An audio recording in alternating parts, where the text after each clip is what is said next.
হুম,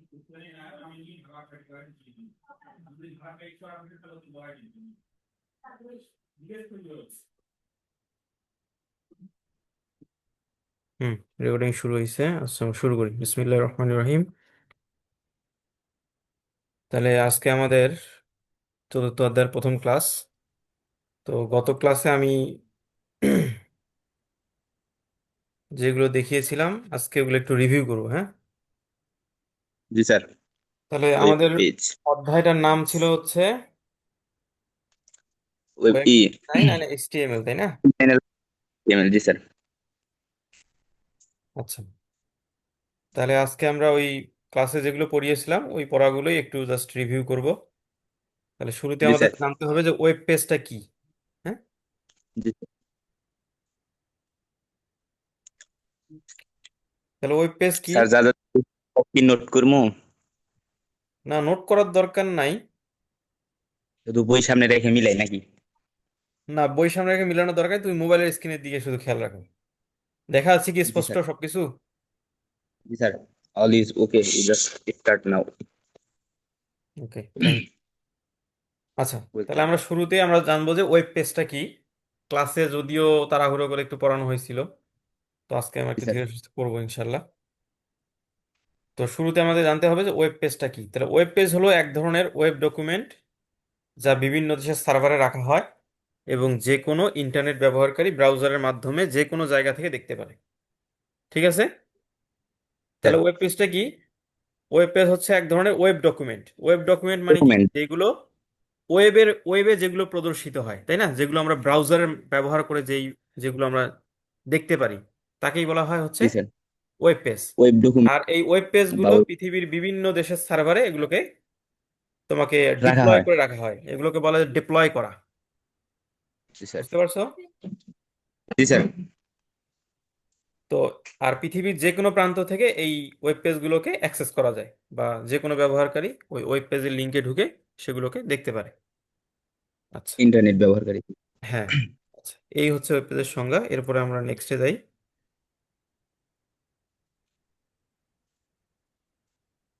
তো এরপরে দেখো যে আমরা একটা ওয়েবসাইট এখানে ঢোকা হয়েছে যে ICT শিক্ষা.org।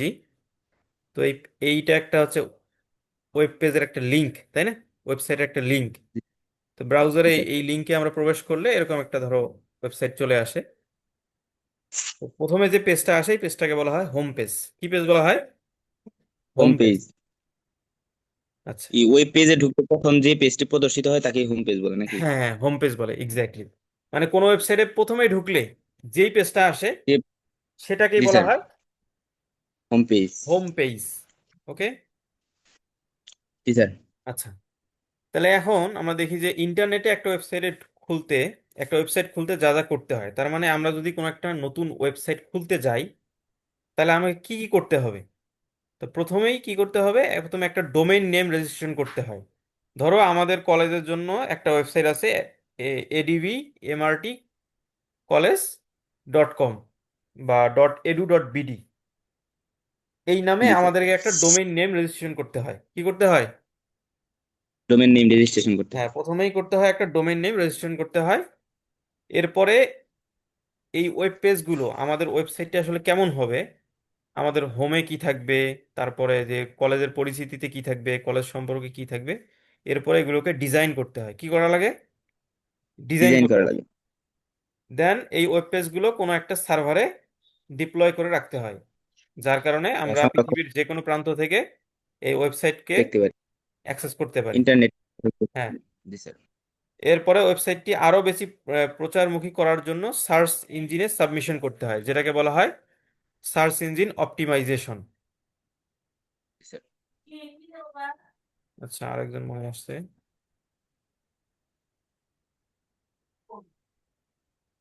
আরমান আছে আর সাব্বির।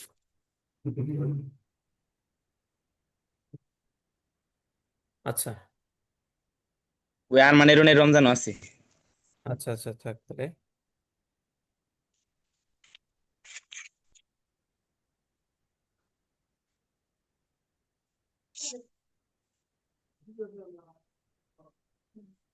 আচ্ছা, হয়ে গেল।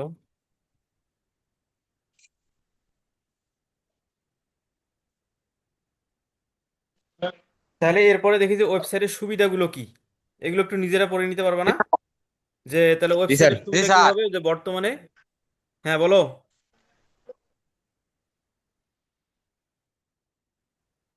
স্যার আমার আমি আইছি অ্যাড হইছি, দেখা যায় আমারে। তোমার দেখা, তোর তুমি দেওয়ান এটা লাগবো না, দেখতে তুই পাচ্ছ কাপড় কি না? পাইছে। তুমি কি আমার স্ক্রিন দেখতে পাচ্ছ? আমার স্ক্রিন কি দেখতে পাচ্ছ তুমি?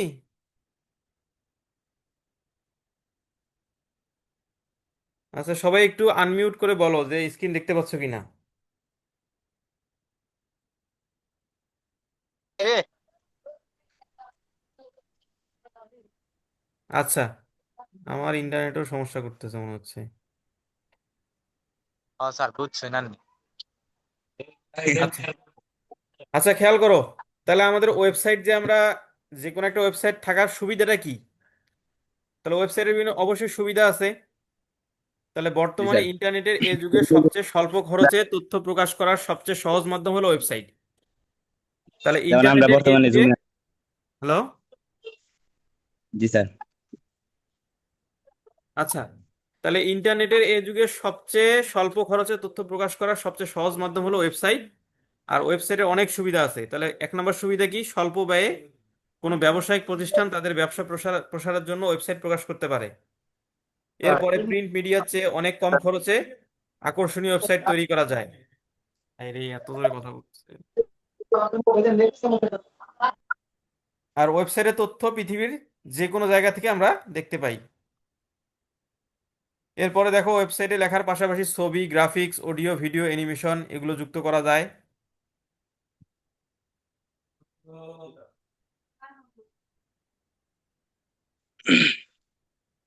তারপরে ওয়েবসাইটে তাৎক্ষণিক তথ্য প্রকাশ করা যায়। ওয়েবসাইট ব্যবহারকারীদের অনেক সময় বাঁচে। ওয়েবসাইট থেকে প্রয়োজনীয় তথ্য ডাউনলোড করা যায়। যে কোনো তথ্য, যেমন কোনো স্থানের তাপমাত্রা, রেল ও প্লেনের সময়সূচি, তারপর তাদের ভাড়া, চাইলে রেল প্লেনের টিকিটও কাটা যায়। তো এরকম অনেক সুবিধা আছে ওয়েবসাইটের। ঠিক আছে। স্যার, যেমন ওয়েবসাইটে আমরা মাত্র পড়তেছি নাকি? জি জি। মানে আমরা ওয়েবসাইট ব্যবহার করে তো পড়তেছি, এটা একটা সুবিধা। হ্যাঁ, আমরা যে অ্যাপটার মাধ্যমে শিক্ষা নিচ্ছি, সেটাও একটা আসলে ওয়েব এটা অ্যাপ। একটা। ওয়েব অ্যাপের একটা সুবিধা কি, ওয়েব অ্যাপগুলো আমরা ওয়েবের মাধ্যমে রান করে, ইন্টারনেট ব্যবহার করে আমরা এই যে পৃথিবীর এক একজন আমরা এক এক প্রান্তে আছি। তো আমরা এই ওয়েব অ্যাপ্লিকেশনের মাধ্যমে বা ইন্টারনেটের মাধ্যমে আমরা পৃথিবীর বিভিন্ন প্রান্তের মানুষ একসাথে বসে একটা প্ল্যাটফর্মে ক্লাস করতেছি, তাই না? যেটাকে আমরা ভার্চুয়াল জি স্যার। ক্লাসরুম বলতে পারি। ঠিক আছে। জি স্যার। মানে জি বাস্তবিক স্যার। অর্থে এটা কিন্তু, মানে ক্লাসে কিন্তু আমরা বসে নাই, কিন্তু মনে হচ্ছে যে আমরা ক্লাসেই বসে আছি, তাই না? জি স্যার। তো এটাকে বলা হয় যে ভার্চুয়াল ক্লাসরুম। এরপরে আমরা দেখি যে এখানে অনেক কথা লিখছে যে বিশ্বের নামকরা বড় বড় লাইব্রেরিতে ঢুকে আমরা বই পড়তে পারি। কোনো প্রতিষ্ঠানে সরাসরি না গিয়ে তাদের সাইটে ঢুকে ফর্ম ফিল আপ করতে পারি, এতে সময় অর্থ বাঁচে। হ্যাঁ, ঘরে বসে বাস প্লেনের টিকিট কাটা যায়। হসপিটাল হোটেলে সাইটে ঢুকে রুম বুকিং দেওয়া যায়। এরকম আরো অনেক সুবিধা আছে ওয়েবসাইটের। হ্যাঁ, এরপরে বলা হয়েছে যে ওয়েব পেজের জি উপাদানগুলো কি। এইটা আমাদের একটু জানতে হবে যে ওয়েব পেজ যদি তোমাদের এমসিকিউতে আসে যে ওয়েব পেজের উপাদান কি। ঠিক আছে।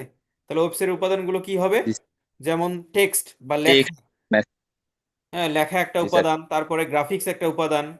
হ্যাঁ, অডিও, ভিডিও, ডেটাবেস ফাইল, হ্যাঁ সরাসরি যুক্ত থাকতে পারে অথবা লিঙ্ক করা থাকতে পারে। তো এই সবগুলো হচ্ছে আমাদের ওয়েবসাইটের কন্টেন্টস বা উপাদান। ঠিক আছে। জি স্যার। এরপরে একটা ওয়েবসাইটের বিভিন্ন অংশগুলোকে এখানে দেখানো হয়েছে। তো শুরুতে এই যে এখানে একটা লিঙ্ক দেখতে পাচ্ছ, এই যে http://sistecdigital.com, এটাকে বলা হয় ওয়েব অ্যাড্রেস। এটাকে কি বলা হয়? Web address. Web address. আর আমরা গুগলে সার্চ বার বা অ্যাড্রেস বার, যেখানে আমরা ওই এই ওয়েবসাইটের নামটা লিখি, এটাকে বলা হয় অ্যাড্রেস বার। এরপরে এই ওয়েবসাইটে প্রথমে ঢোকার পরে যে পেজটা আসে এটাকে বলা হয় হোম পেজ। এই হোম পেজের মধ্যে দেখো এই যে বিভিন্ন বাটন দেওয়া আছে, যে home, service, solution list, clients, এই প্রত্যেকটাকে বলা হয় লিংক বাটন। ঠিক আছে। এরপরে এই পেজে এগুলো জি স্যার। গ্রাফিক্স বা ছবি প্রদর্শিত হয়, এগুলোকে বলা হয় গ্রাফিক্স। তারপর যে লেখাগুলো থাকে ওয়েবসাইটে, কন্টেন্টগুলো লেখা থাকে, সেই কন্টেন্টগুলোকে বলা হয় টেক্সট। এখন আসি আমরা WWW, যেটাকে বলা হয় ওয়ার্ল্ড ওয়াইড ওয়েব। এই জিনিসটা আসলে কি? তাহলে এর পূর্ণরূপ হচ্ছে কি? আহ, তিনটা ডব্লিউ, এর পূর্ণরূপ কি? World wide web. তাহলে ওয়ার্ল্ড ওয়াইড ওয়াইড ওয়েব, ওয়েবকে সংক্ষেপে আমরা বলি ডাব্লিউ ডাব্লিউ ডাব্লিউ। ডাব্লিউ। হ্যাঁ, এটা মানে হচ্ছে যে পৃথিবীর বিভিন্ন দেশের সার্ভারে রাখা পরস্পর সংযোগযোগ্য ডকুমেন্টের সাধারণ নাম। তার মানে এই ডাব্লিউ ডাব্লিউ ডাব্লিউ ডটের মাধ্যমে এই যে পৃথিবীর যে কোনো প্রান্তে থাকুক না কেন ওই সার্ভারে, যে কোনো সার্ভারেই সেটা থাকুক না কেন, আমরা এই ওয়ার্ল্ড ওয়াইড ওয়েবের থ্রোতে সেই ডকুমেন্টগুলো আমরা দেখতে পারি, আমরা চাইলে পড়তে পারি, চাইলে সেই ডকুমেন্টগুলো আমরা ডাউনলোড করতে পারি। বুঝতে পারছো? তো জি ওয়েব স্যার। ব্রাউজার সফটওয়্যারের মাধ্যমে ইন্টারনেটে পৃথিবীর বিভিন্ন দেশের সার্ভারে রাখা ওয়েব পেজ প্রদর্শন করা যায়। তাহলে সমস্ত উন্মুক্ত ওয়েবসাইটগুলোকে সমষ্টিগতভাবে ওয়ার্ল্ড ওয়াইড ওয়েব বা বিশ্বব্যাপী জাল নাম দেয়া হয়েছে। তাহলে মূলত আমরা সংক্ষেপে কি বলতে পারি? সারা বিশ্বের সমস্ত ওয়েব পেজের সংগ্রহকেই ওয়ার্ল্ড ওয়াইড ওয়েব বলা হয়। ঠিক আছে? জি আর স্যার। এখানে হাইপারটেক্সট সিস্টেমগুলোর ধরনকে কাজে লাগিয়ে ইংরেজ পদার্থবিদ স্যার টিম বার্নার্স লি, এই টিম বার্নার্স লি সর্বপ্রথম এই ওয়ার্ল্ড ওয়াইড ওয়েবের ধারণা মানে নিয়ে আসেন। ঠিক আছে? এরপরে যেই বারবার এরা বের হয়ে যাচ্ছে কেন নেট থেকে, বুঝলাম না, আবার জয়েন করতেছে। তো টিম বার্নার্স লি মূলত এই ওয়ার্ল্ড ওয়াইড ওয়েবের প্রবক্তা। ঠিক আছে? যদি বলা হয় যে জি এই স্যার। ওয়ার্ল্ড ওয়াইড ওয়েব এটাকে কে মানে প্রতিষ্ঠা করেন, তাহলে কি হবে? ইংরেজ টিম পদার্থবিদ Berners Lee. Tim Berners Lee. Tim এটা বার্নার্স হচ্ছে লি 1989 সালে, টিভি। জি স্যার। যেটাই পরবর্তীতে এই ওয়ার্ল্ড ওয়াইড ওয়েবের রূপ লাভ করে। এরপরে আসি হচ্ছে আইপি অ্যাড্রেস। তাহলে আইপি অ্যাড্রেসটা কি? যে আমাদের যেরকম প্রত্যেকের বাসার একটা ঠিকানা আছে, তাই না? যে তোমার স্যার, বাসার একটা ঠিকানা আছে, আমার বাসার একটা ঠিকানা আছে। তো আমাদের ঠিক অনুরূপ প্রতিটা আমাদের এই আমরা কোম্পানি। যে কম্পিউটারের মাধ্যমে যোগাযোগ করতেছি, তোমরা ফোনের মাধ্যমে কানেক্টেড হইছো, তো এইগুলো একটা জি স্যার। নির্দিষ্ট ঠিকানা আছে, তাই না? তো এই জি জি স্যার। ঠিকানাই স্যার। মূলত হচ্ছে আমাদের আইপি অ্যাড্রেস, যে ইন্টারনেটে যুক্ত প্রতিটি কম্পিউটার একটা ঠিকানা থাকে। তার মানে আমাদের যে কম্পিউটার, মোবাইল ফোন, রাউটার, এগুলো কি ইন্টারনেটের সাথে যুক্ত আছে। তো ইন্টারনেটের সাথে যুক্ত থাকা এবং মানে তো এদের। অবশ্যই এদের একটা ঠিকানা আছে। এই ঠিকানাটাই হচ্ছে আমাদের জি স্যার। আইপি অ্যাড্রেস, যেটাকে বলা হয় IP internet address. Protocol address. এই প্রতিটা আইপি অ্যাড্রেস ইউনিক হয়। তাহলে আমার আইপি অ্যাড্রেস তোমার আইপি অ্যাড্রেস কিন্তু কখনোই এক হবে না, এগুলো কি ইউনিক। ঠিক আছে? জি স্যার। যেমন আমাদের ফিঙ্গারপ্রিন্ট, আমার জি ফিঙ্গারপ্রিন্টের স্যার। সাথে তোমার ফিঙ্গারপ্রিন্ট কখনোই মিলবে না। অনুরূপভাবে আমার বাসার ঠিকানা তোমার বাসার ঠিকানা কখনোই এক হবে না। ঠিক আছে? তো আইপি অ্যাড্রেস দিয়েই এক সার্ভার আরেক সার্ভারে ডেটা ট্রান্সফার করে। এই আইপি অ্যাড্রেসের মাধ্যমে আমরা কি করি?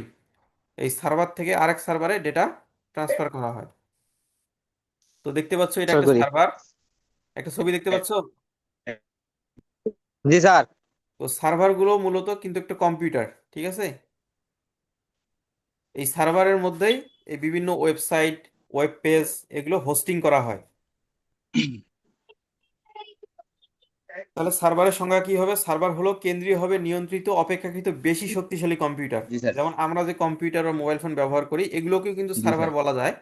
কিন্তু এই সার্ভারগুলোকে বলা হয় লোকাল হোস্ট। কি বলা হয়? Local local host. হোস্ট।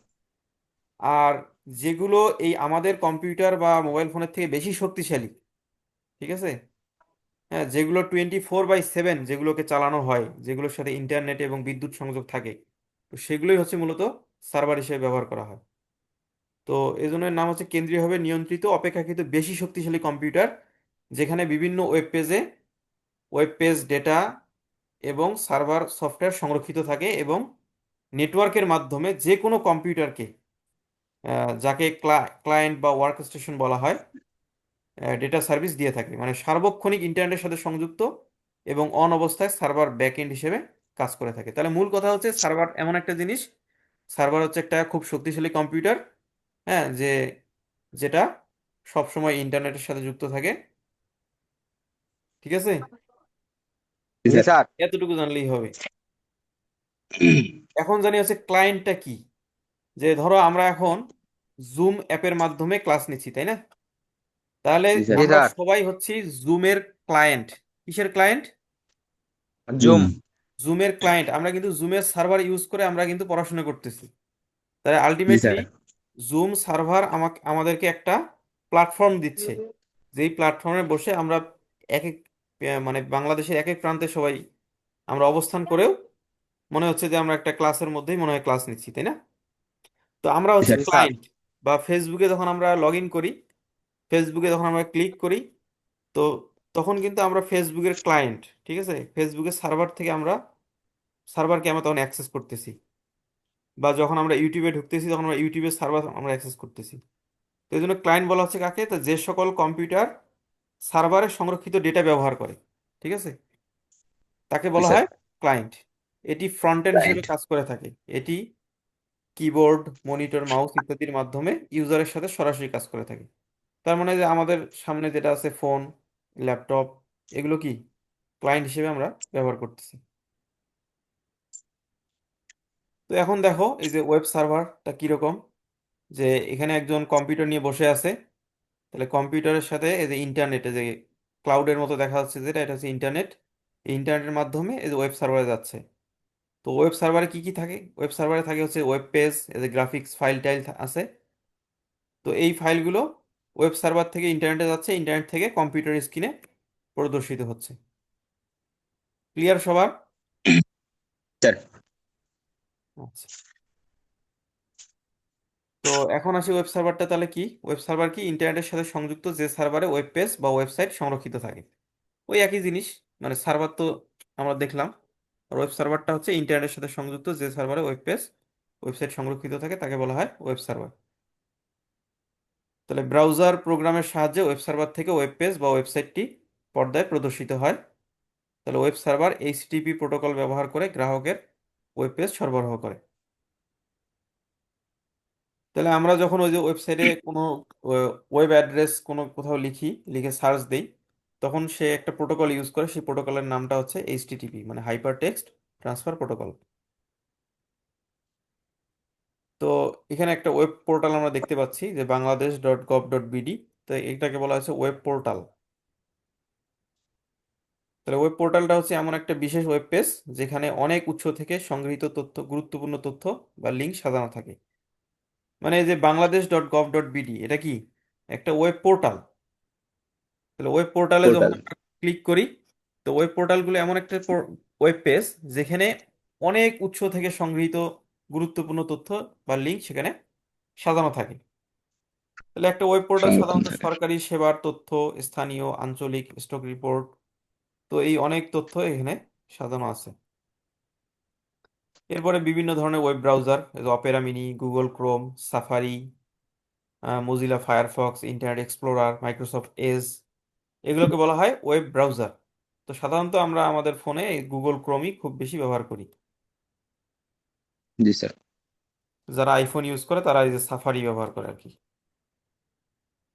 তো এই ওয়েব ব্রাউজার কাকে বলে? অনেক সময় পরীক্ষায় আসে যে ওয়েব ব্রাউজার হলো ওয়ার্ল্ড ওয়াইড ওয়েব রিসোর্স থেকে তথ্য খুঁজে বের করা, অ্যাক্সেস করা এবং উপস্থাপন করার একটি অ্যাপ্লিকেশন সফটওয়্যার। তাহলে ওয়েব ব্রাউজার কাকে বলবে? তাহলে ওয়ার্ল্ড ওয়াইড ওয়েব রিসোর্স থেকে তথ্য খুঁজে বের করা, মানে ওয়েব ব্রাউজারের মাধ্যমে আমরা তথ্য খুঁজে বের করতে পারি, তথ্যকে অ্যাক্সেস করতে পারি এবং উপস্থাপন করা যায়। উপস্থাপন।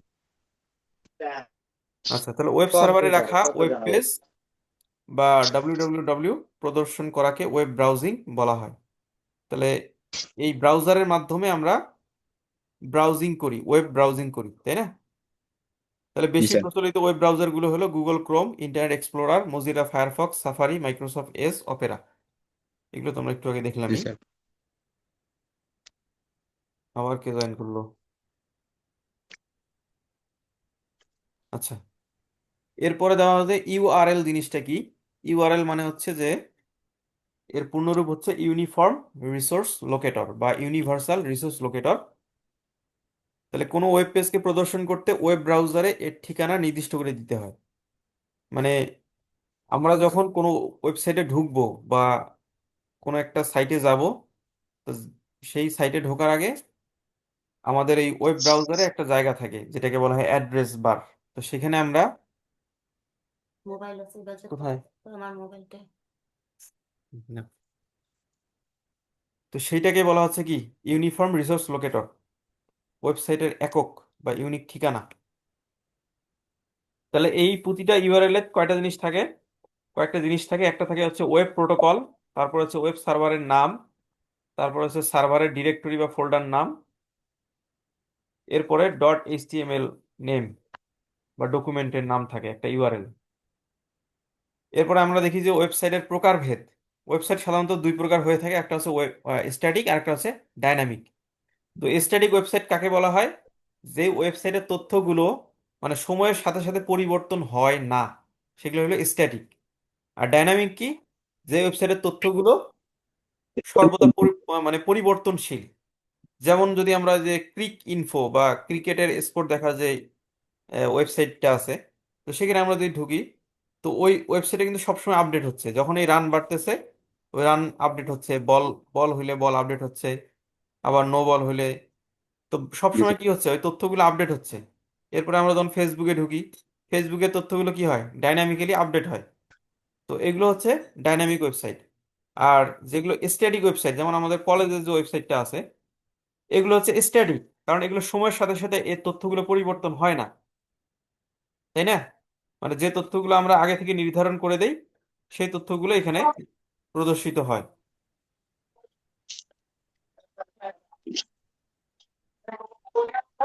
বোঝা গেছে সবার স্ট্যাটিক ডাইনামিক? জি স্যার। আচ্ছা, ওই কথা এখানে বলা আছে যে যে সকল ওয়েব পেজে পূর্ব থেকে তৈরিকৃত কিছু তথ্য প্রদর্শন করা থাকে, তাহলে সেগুলোকে বলা হয় স্ট্যাটিক। আর ডাইনামিক হচ্ছে যে ওয়েব পেজে আপডেট তথ্য প্রদর্শন করে বা পরিবর্তিত তথ্য প্রদর্শন করে, সেগুলোকে বলা হয় ডাইনামিক। ক্লিয়ার সবার? ক্লিয়ার। এরপরে এটা পড়বা ভালো করে, বইয়ে দেখবা আছে যে স্ট্যাটিক এবং ডাইনামিক ওয়েবসাইটের পার্থক্য। সাধারণত খ নম্বরের প্রশ্নে আসতে পারে যে স্ট্যাটিক এবং ডাইনামিক ওয়েবসাইটের মধ্যে পার্থক্য লিখো। ঠিক আছে, এগুলো একটু পড়ে নিবা। জি স্যার। তো আজকে এখন আমরা পড়বো হচ্ছে আসল পড়া, সেটা হচ্ছে যে এইচটিএমএল জিনিসটা কি। তো এইচটিএমএল হচ্ছে ওয়েব পেজ তৈরির জন্য বহুল ব্যবহৃত একটি মার্কআপ ল্যাঙ্গুয়েজ। তার মানে আমরা পৃথিবীতে যত ওয়েব পেজ আমরা ব্যবহার দেখি না কেন বা ওয়েবসাইট দেখি না কেন, এই ওয়েবসাইট চলেই হচ্ছে তোমার এইচটিএমএল এর মাধ্যমে। মানে ব্রাউজারের মাধ্যমে আমরা যা কিছুই অ্যাক্সেস করি না কেন, এগুলোর মূল ভাষাই হচ্ছে তোমার এইচটিএমএল। এইচটিএমএল। ঠিক আছে, এই ওয়েব পেজ জি তৈরির স্যার। জন্য বহুল ব্যবহৃত একটা মার্কআপ ল্যাঙ্গুয়েজ, এটাকে বলা হচ্ছে আমাদের এইচটিএমএল। এইচটিএমএল। তো এই টিম বার্নার্স লি এইচটিএমএল জিনিসটাকে আবিষ্কার করছেন যে 1990 সালের দিকে। এ ভাষার প্রাথমিক রূপ তিনি দান করেন। ঠিক আছে, এটা মনে রাখবা, টিম বার্নার্স লি। লি। টিম বার্নার লি। টিম বার্নার্স লি, 1990 সালে। আর তার আগে যে ডাব্লিউ ওয়ার্ল্ড ওয়াইড ওয়েব, এইটারও লি। ধারণা কিন্তু উনিই দিয়েছিলেন। ঠিক আছে, টিম বার্নার্স। আচ্ছা, এরপরে আসলে যে এইচটিএমএল এর কি কি সুবিধা আছে কি কি অসুবিধা আছে, এগুলো একটু পড়বা। এইচটিএমএল এ ভাষা শেখা ও ফরম্যাটিং করা সহজ। তাহলে এগুলো মানে প্লেইন টেক্সট, মানে আমরা সাধারণত যে লেখাগুলো লিখি, হ্যাঁ, সেই ধরনের লেখার মতোই, তো যার কারণে এটা এডিট করা সহজ। এরপরে উইন্ডোজের সাথে ফ্রি এডিটর, মানে তোমরা এই মোবাইলের মাধ্যমেও তোমরা এই এইচটিএমএল এর কোড লিখতে পারো। ঠিক আছে, এইচটিএমএল মোবাইলেও লিখতে পারবা, আমি চাইলে কম্পিউটারেও লেখা যায়। ফ্রি এডিটর, ঠিক আছে, ফ্রি এডিটর ইউজ করে আমরা এই এইচটিএমএল লিখতে পারি, এইচটিএমএল কোড। এরপরে ওয়েব ফর্ম ডিজাইন করা যায়, ওয়েব পেজে সহজেই অডিও ভিডিও অ্যানিমেশন যুক্ত করা যায়, এটা অনেক ইউজার ফ্রেন্ডলি। ঠিক আছে, তো প্রোগ্রামিং সম্পর্কে ধারণা নেই এমন ব্যবহারকারীরাও সহজে শিখতে পারে, মানে খুবই সহজ একটা ল্যাঙ্গুয়েজ। ঠিক আছে, এরপরে এটি সিএসএস, এরপরে জাভাস্ক্রিপ্ট এবং কিছু অ্যাপলেটের সাথে মিথস্ক্রিয়া একটি ওপেন টেকনোলজি। তার মানে এই জিনিসগুলো একটু বোঝার বিষয় আছে, এই যে সিএসএস, সিএসএস মানে হচ্ছে ক্যাসকেডিং স্টাইল শিট। এরপরে যে জাভা স্ক্রিপ্টের কথা আছে, যে আমরা বিভিন্ন ওয়েবসাইটে দেখি যে আহ, ধরো যে আমরা কম্পিউটারে যখন ওই ওয়েবসাইটে মানে আমরা লগ ইন করি বা ঢুকি, তখন এক ধরনের ভিউ আসে, আবার মোবাইলের স্ক্রিনে আরেক ধরনের ভিউ আসে, তাই না? তো এই যে এই জি স্যার। জিনিসগুলোকে বলা হয় রেসপন্সিভনেস, মানে একটা ওয়েবসাইটকে রেসপন্সিভ করা, যে মোবাইলের স্ক্রিনের জন্য কেমন আসবে, তারপর তোমার কম্পিউটার স্ক্রিনের জন্য কেমন আসবে। তো এই কাজগুলো এই যে ক্যাসকেডিং স্টাইল স্টাইল শিটের মাধ্যমে করা হয়, যেটাকে বলা হয় সিএসএস। ঠিক আছে। এরপরে যে জাভাস্ক্রিপ্টের মাধ্যমে বিভিন্ন ওই তোমার ওয়েবসাইটের বিভিন্ন ডিজাইন, হ্যাঁ, বিভিন্ন তথ্য, ধরো সম্পূর্ণ ওয়েবসাইটকে লগ ইন না করেই,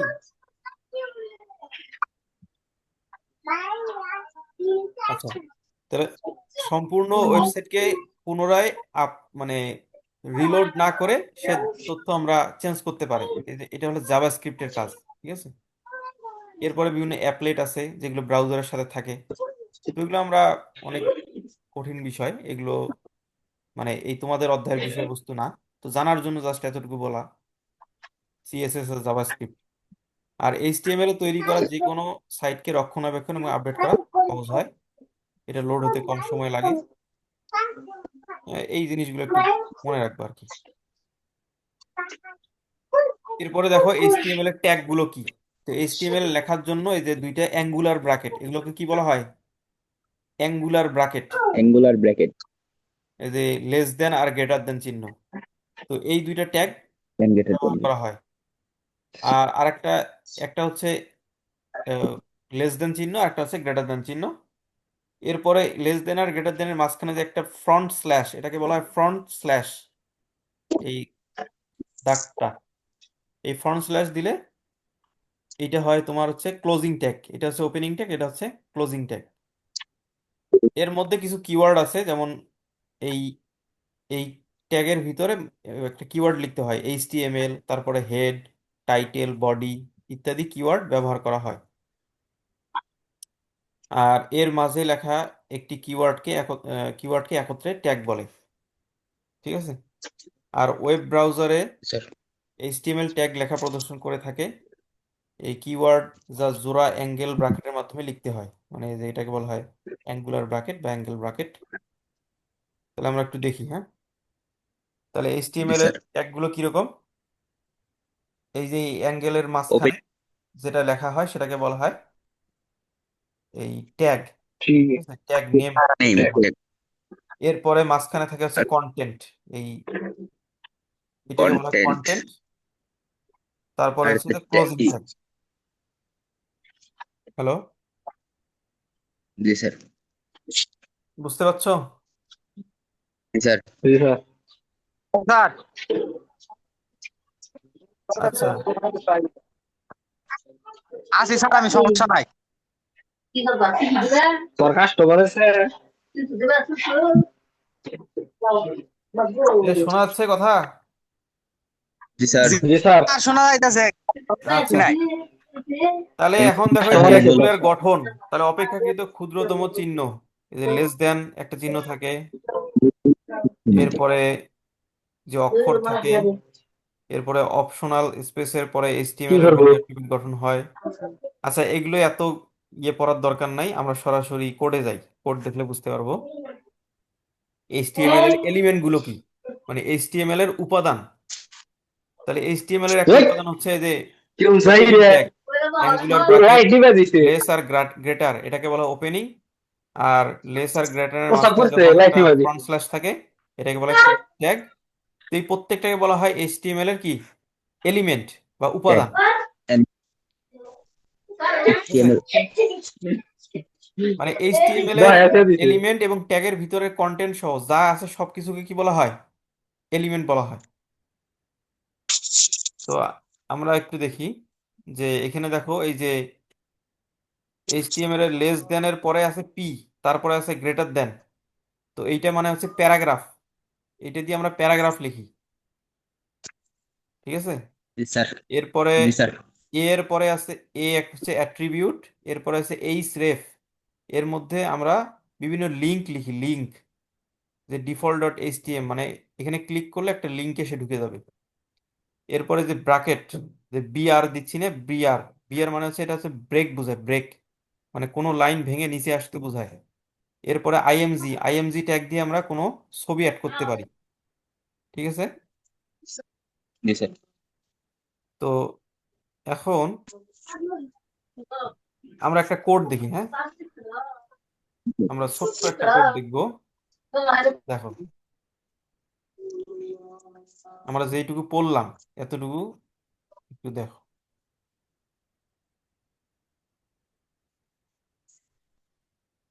স্ক্রিন দেখা যাচ্ছে? জি স্যার।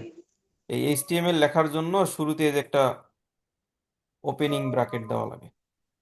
লেখাটা বড় করি।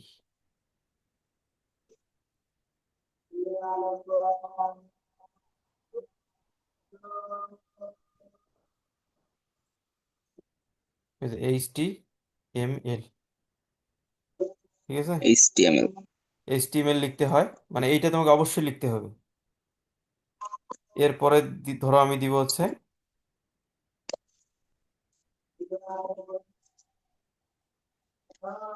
ডক টাইপ দেওয়ার দরকার নেই, এইচটিএমএল এর পরে দিলাম হচ্ছে বডি। কি দেওয়া লাগে? B O body. D Y, body. তারপরে ধরো আমি যদি প্যারাগ্রাফ, ওই যে পি দেখলাম না, পি, পি দিয়ে একটা আমরা প্যারাগ্রাফ দিব। This is a paragraph.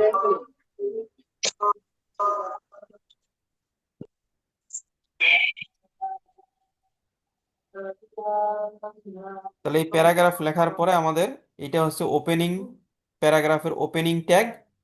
এরপরে দিব হচ্ছে ক্লোজিং ট্যাগ। বুঝতে পারছো? জি স্যার।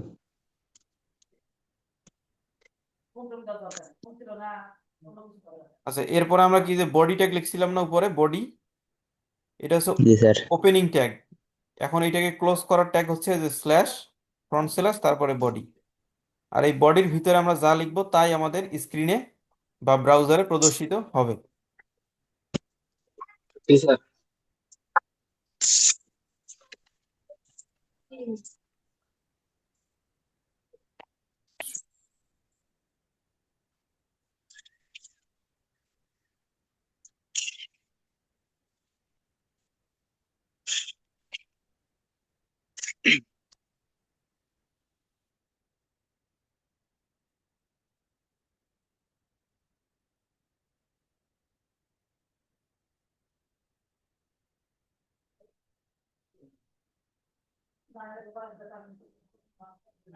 আচ্ছা, তাহলে আমরা একটা ছোট্ট একটা এইচটিএমএল কোড লিখলাম।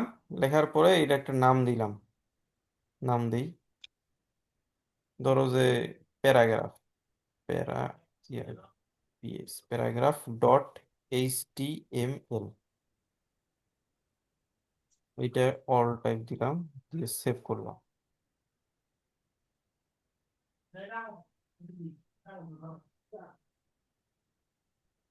ঠিক আছে? জি স্যার। এখন আমরা দেখি যে আমরা যে এটা লিখলাম, এই যে প্যারাগ্রাফ ডট এইচটিএমএল, তাহলে এইটা যেহেতু এইচটিএমএল একটা ফাইল, তাহলে এটা কিসে প্রদর্শিত হবে? কোন একটা ব্রাউজারে প্রদর্শিত হবে, তাই না? তাহলে ক্লিক করি, এই যে দেখো, তাহলে এই লেখাটা ব্রাউজারে চলে আসলো। সবাই বুঝতে পারছো? জি স্যার। তার মানে আবার ছোট বুঝাইন। একটা কোড লিখলাম। তাহলে এইচটিএমএল লেখার শুরুতে আমরা এই যে এটা লিখবো, এইচটিএমএল। জি স্যার। এইচটিএমএল এর এটা হচ্ছে আচ্ছা ওপেনিং ট্যাগ। এইচটিএমএল এর আর এটা একটু বড় হচ্ছে, করেন। দেখা যাচ্ছে না? স্যার, আর সমস্যা নেই, বড় করেন। দেখা যায়? গুড। Okay sir. বড় হয়েছে জি স্যার। স্যার। জি স্যার। আর বড় বুঝছি কি অর্থ করার লাগবো না থাক। ঠিক আছে? অর্থ দ্বারা। আচ্ছা, তো এইটাই এখানে দেখানো হয়েছে আর কি।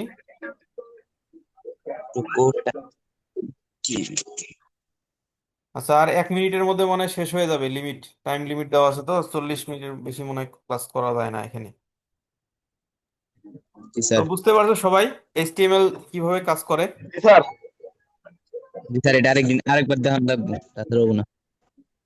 আরেকবার দেখাইতে হবে? স্যার। আচ্ছা, আবার দেখো এখানে, তো এইচটিএমএল এর এগুলোকে বলা হয় হচ্ছে এলিমেন্ট। কি বলা হয়? মানে এলিমেন্ট। প্রত্যেকটাকে বলা হয় কি? এলিমেন্ট। এলিমেন্ট। এইচটিএমএল এর এলিমেন্ট। এলিমেন্ট। ঠিক আছে। আর এইচটিএমএল এর কি থাকে? আচ্ছা। একটা ওপেনিং ট্যাগ থাকে, একটাতে কি থাকে? Closing tag. তো ক্লোজিং ট্যাগ। যে কোনো এইচটিএমএল ফাইল লেখার শুরুতে আমাদেরকে এই যে এরকম একটা এইটা লিখতে হয়, এই যে অ্যাঙ্গুলার ব্র্যাকেট দেওয়া লাগে, মানে লেস দেন চিহ্ন, তারপরে দিতে হয় এই যে এইচটিএমএল কি দেওয়া লাগে, যে